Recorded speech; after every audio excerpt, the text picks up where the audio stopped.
flight, Mary. And hand over if you want to share your slides, Mary. Thank you.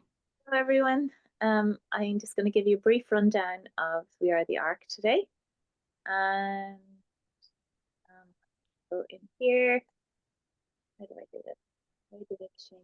Oh, I think it was view. Yeah. Yeah, perfect.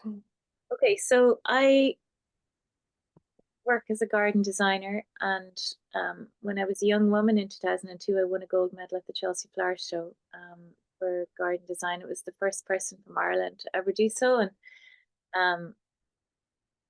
the youngest woman at the time. I think there's younger people since, like the world has changed a lot in that time, and I that's the garden I did in Chelsea. And anyway, I've been slowly writing and talking my way out of a job, and then one morning in Wexford in the southeast of Ireland where I live, I was sitting at my desk looking down over my lawn where I was living at the time, and it was winter and it was morning time, and I saw a fox run past with two hares chasing the fox. And that was weird in itself. So I kept watching the brambly patch they ran into, thinking something would change, like that they'd come out. And I saw a hedgehog running along in the same direction. And I thought, what is going on? They're running away from something. It reminds me of the story of Noah's Ark from when I was a kid.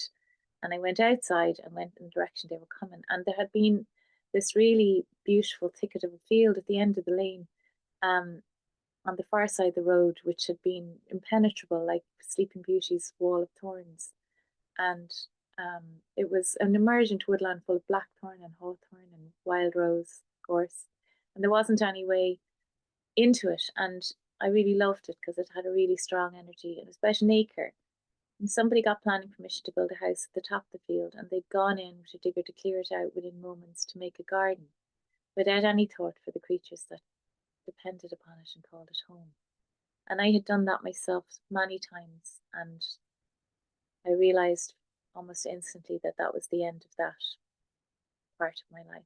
And I went inside and started researching and realized that nature was collapsing around us. And so I set up this movement called We Are the ARK, which is Acts of Restorative Kindness to the Earth. And I called it We Are the ARK because I want everybody to be part of it.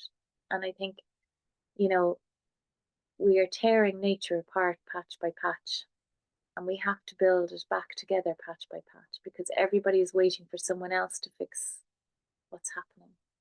And yet we have all torn our gardens away from their natural ways, which is what is needed to support life on this planet. And we don't really understand what is natural anymore because of a concept called shifting baseline syndrome, where my dad used to talk about when he was young in the 30s and 40s. He remembers, swarms of butterflies or flocks of birds almost blocking out the sun for a moment as they went on their migratory, heroic journeys overhead. And now, if we see one or two, we think everything is okay, And Ireland, for example, used to be 80% covered in oak woodland. And then, through a series of events between the Iron Age, between the English cutting out all the oak trees for their navy, and then since then we haven't planted any more, and we're basically looking at a green desert, and there is nowhere left for the 31,000 other species we're sharing this land with to live. There is now officially more non-native plants in Ireland than native plants, and this is a problem, If you look at any kind of patch of Ireland, it's wiped out, we're in a really bad state over here. And the web of life, this is a global problem. The web of life is being torn to shreds, and each thread in that web is an important structural part of the whole system that sustains us, called planet Earth. And of all the estimated 8.7 million species that make up this web of life, we've only catalogued and recognized 1.2 million of them so far. And we're losing them at between 20 and 200 species a day. And we don't know at what point we will tear out the last structural thread that will pull the whole thing apart and leave us with no possibility of a livable planet. And gardening is completely greenwashed. We have no idea what we're doing. We're just going along with the whole concept because we've been taught that tidiness equates with care. But that is not the case anymore. We have to stop this whole idea of gardening or turn it on its head altogether. Chemicals in the gardening industry are completely normalized. And maybe I can move that as well. So chemicals in the gardening industry are completely normalized. Every bulb that you're sold has been soaked in chemicals to stop mice eating them. Every plant that you buy in the garden centre has been soaked in chemicals from seed to sale of every possible type. There's fungicides and herbicides and pesticides, anything to get them up and out of the ground, make them look pretty, and kill everything else that could possibly be around them. Because it's a product and it's not about life, it's about equating this whole concept of, just sell, sell, sell. And we have sold our way out of a future. And Dave Goulson is this wonderful entomologist in the UK, and he did a range of kind of scientific experiments where he took a wide range of bee and butterfly friendly plants and pollinator friendly plants from a range of garden centres around England, and he tested them for chemicals, and they were all a toxic soup of chemicals that were actually hurting and sickening and killing the insects that came to feed from them. So unless you have organic plants, you're not helping, and unless they're native, you're really not helping, and I'll explain why. Now I want that move. So one of the major problems that we're facing is that the kind of globalization of the plant industry, which is AKA gardening, has been a major problem for nature. One of the major issues that we've caused is the importation of diseases and invasive non-native species. And these have escaped the gardens, of course, and because nature doesn't know any boundaries, and they have invaded many places, and they've invaded our remaining wild places, and they're wiping out the native plant communities, which causes a huge problem for nature. So our job is to step in and look after, take out these things, because people often say to me, sure, the earth will be fine if humans disappear, but that's not the case at all. Like, if humans disappear, the non-native plants would take over and wipe out everything remaining. And the whole foundation stone of life on this planet is native plant communities. And when they're wiped out, everything is gone. So it's up to us. We have a lot of work to do. And it's all about restoration of native ecosystems. And that involves carefully removing all of these non-natives patch by patch.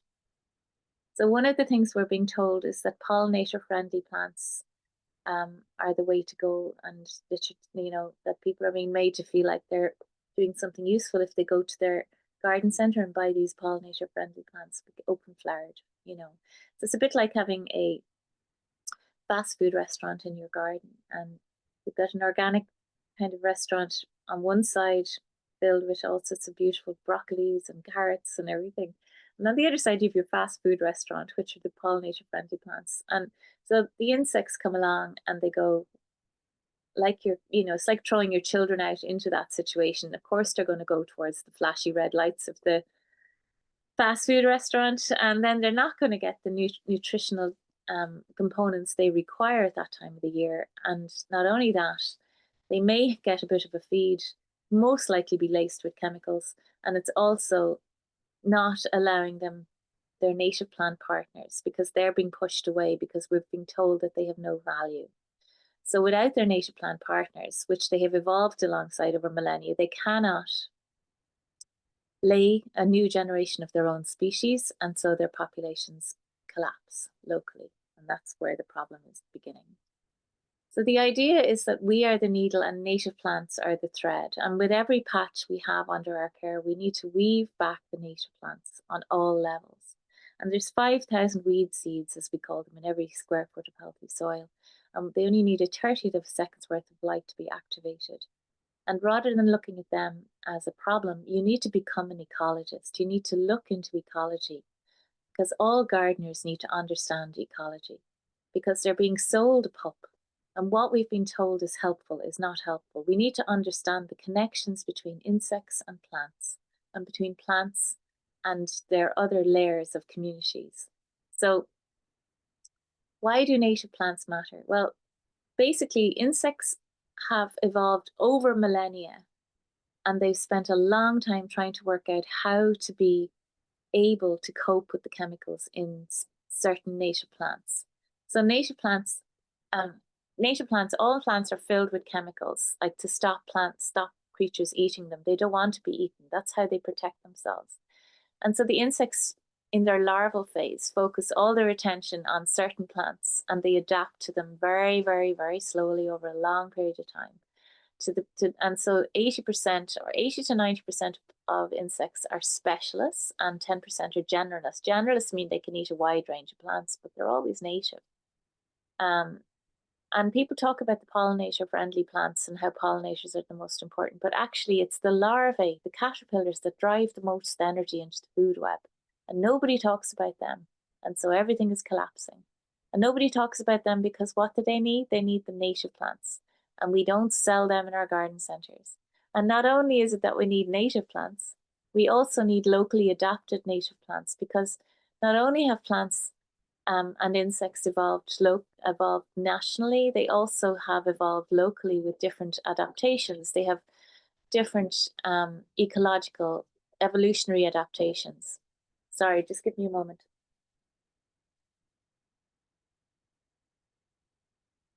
Thank you. Sorry.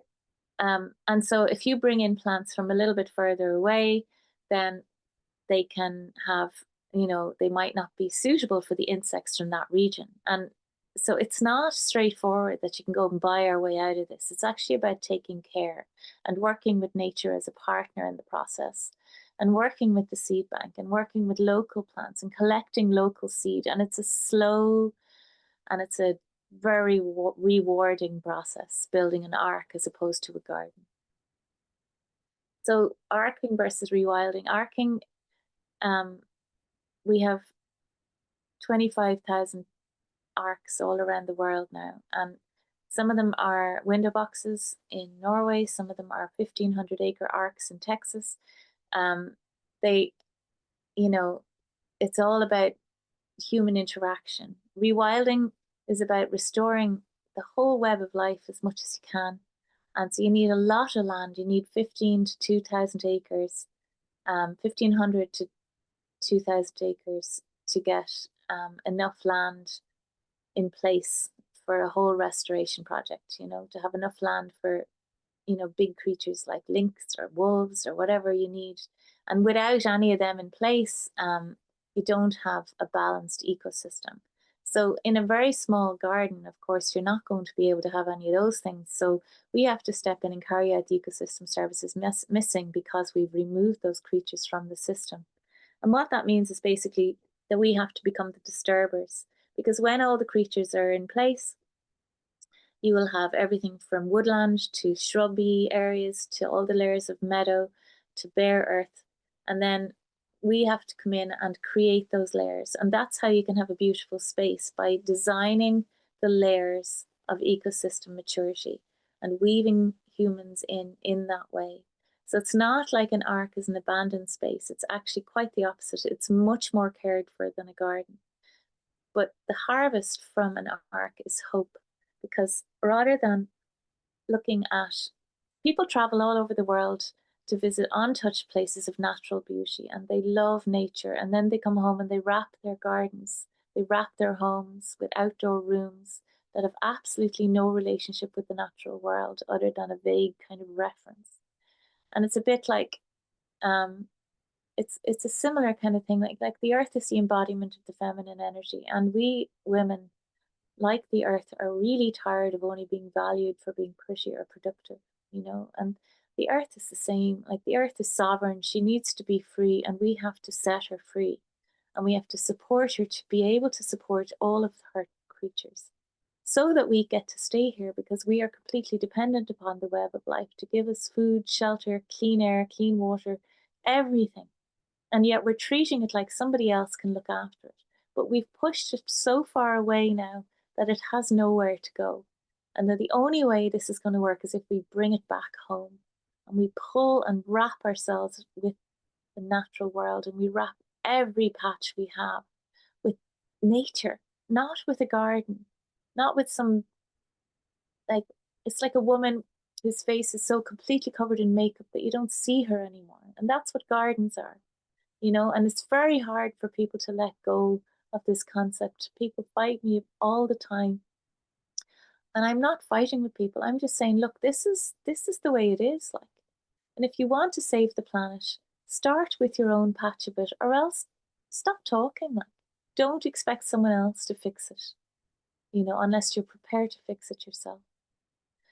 Um, so it's all about creating layers of ecosystems. So you'll have your short mown meadow, which is filled with the little wildflowers that wouldn't get a chance in a tall meadow, and then you'd have your shrubby areas and your woodland areas. Like your herbaceous borders are much more subtle. It's not all about throwing as much color in there as possible.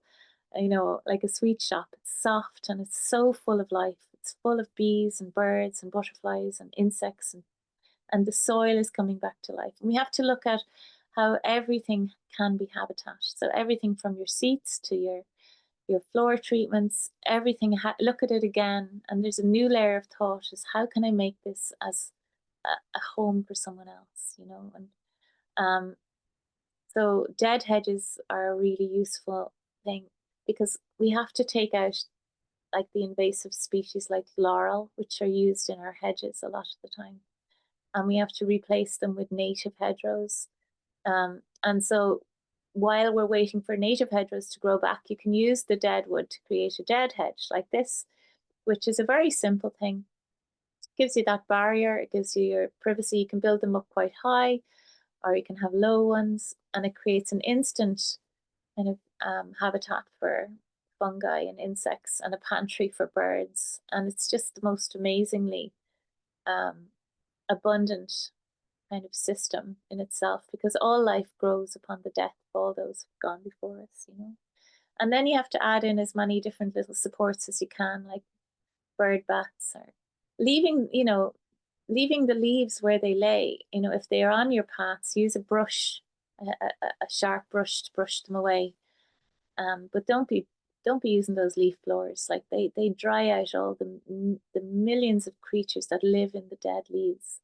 And many larvae need to finish their life cycle in these leaves, and they need to be left be, leave them be.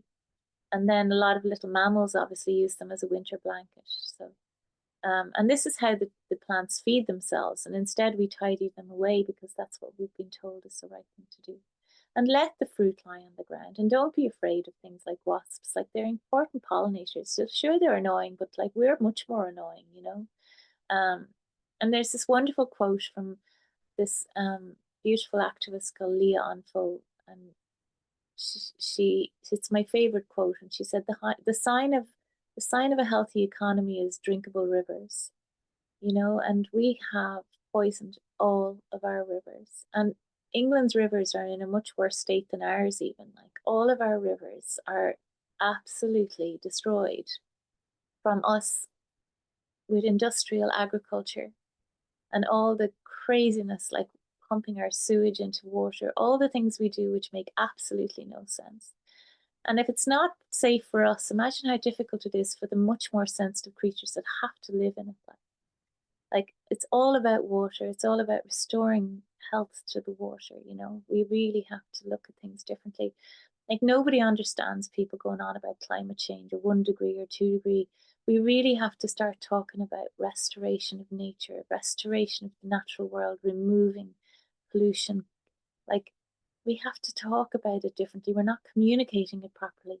And nobody can deny the collapse of the natural world. You can't deny that we've destroyed the place, and that you can't see creatures anymore, and that everything is falling apart. They can deny climate change as much as they want. And, you can understand it in some ways, because it's hard to understand, But you can't deny this, and we really need to communicate it differently, you know. The amount of life in a pond, if you put a pond into your ark, is absolutely phenomenal because it's so hard for creatures to find clean sources of water. So if you give them one, it'll just be almost like a beacon that goes up into the sky, and almost overnight you'll just have all of these creatures that turn up, and it's so heartening. um, Leaving your dead stems standing over winter, like the gardeners taught us to clean them up, tidy them up like this time of the year. But if you leave them standing, you're allowing insects to finish their life cycles in the standing dead stems, and those seed heads are the bird's winter pantry, which we remove in some crazy notion that everything has to be tidy. And leaving areas of meadow that are just rough, you know, and areas of meadow that you never cut, so they thatch on top of themselves. And it's like you're creating like a patchwork quilt of things, you know. It's like all different approaches in lots of different areas. Just experiment, like throw in dead wood into your pond, throw in rocks in there, like make larval lagoons, you know, fill like containers full of leaves and sticks and fill it with water, and that'll be like an instant larval lagoon. And the amount of insects that'll come out of that will make it a natural bird feeder, you know. um Loads of them around your garden is going to be really useful, you know. But like if you allow a bird to go back to the meadow, a piece of meadow to thatch over on itself and never be cut, it'll become the natural home for field mice and pygmy shrews. And then when they abandon those nests, that's where the bumblebees want to live, you know. And so all of these things are they're all niches and habitats for creatures, and we've tidied everything out of existence. So, you know, the importance of native berries is another thing. Like non-native berries are full of sugar, native berries are full of fat, which is what our little creatures need to get through the winter. Islandization is a major problem. You know, we keep slicing up their territories with these terrible roads and these awful barriers in between. But in our gardens, we're doing the same thing. You know, we're cutting them off. We have to allow them access their territories and just talk to our neighbours and create little hedgehog highways and little spaces where they can get through to more territory, and replace our walls and our fences over time with living hedgerows, you know, native hedgerows. Getting rid of lighting is really important. Giving them back the night is one of the main causes of biodiversity collapse that nobody talks about. You know, the blue and white lights that we have flooded the world with, they're increasing by 2% a year. And so many creatures cannot cope without darkness. And the nighttime pollinators are being completely wiped out. The moths think that those lights are the moon, and they go around and around and around until they're exhausted and they die. And the predators hang out by those lights waiting for the moths to get confused. And the whole thing has caused that whole nighttime system to collapse. And it not only does that, it causes problems for migratory birds, for migratory fish, for all sorts of hormonal imbalances that are caused by these lights. So get rid of your garden lights. You don't need them. You know, our job is to look after nature now. This is the most important work left to us. It's not about what the neighbours think, it's about how can I be of service. And close your curtains. If you have to have an outdoor light for when you're coming back to the house, use one of those motion sensor lights, you know, and then switch it off when you get back inside so it's not going off all night every time a fox runs past or whatever. And if you have to have lights for some particular reason, make them red or yellow, as in amber, because they don't mind the red and amber lights quite as much. And then the other thing is, I say in We're the Ark, to give half of any land you have back to an ark, a native plant community, and build as many layers as you can. And in the other half, grow your own food without poisons, because we're always days away from a famine. We've put ourselves in this terrible position where if diesel is stopped for any reason, there's no food left in the supermarkets and we're in serious trouble. And we need to step out of the industrial farming, fishing, and forestry systems that are killing everything on the planet. And the only way to do that is to step out of them and to grow our own food. And if you've more than enough land to grow food, offer it to friends, family, neighbours who have not got land, access to land to grow food, and build community around growing food. Go to your local councils. Tell them that they have to give more land to the local communities for allotments. And go to them and tell them that their parks have to be turned into ARKs.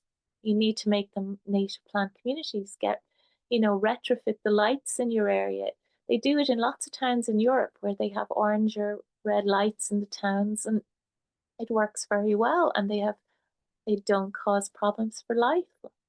We have Look, it was announced in the last few weeks that the coral reefs are now at a tipping point. I mean, we're in serious trouble. We have to do everything we can, and we can't ignore it.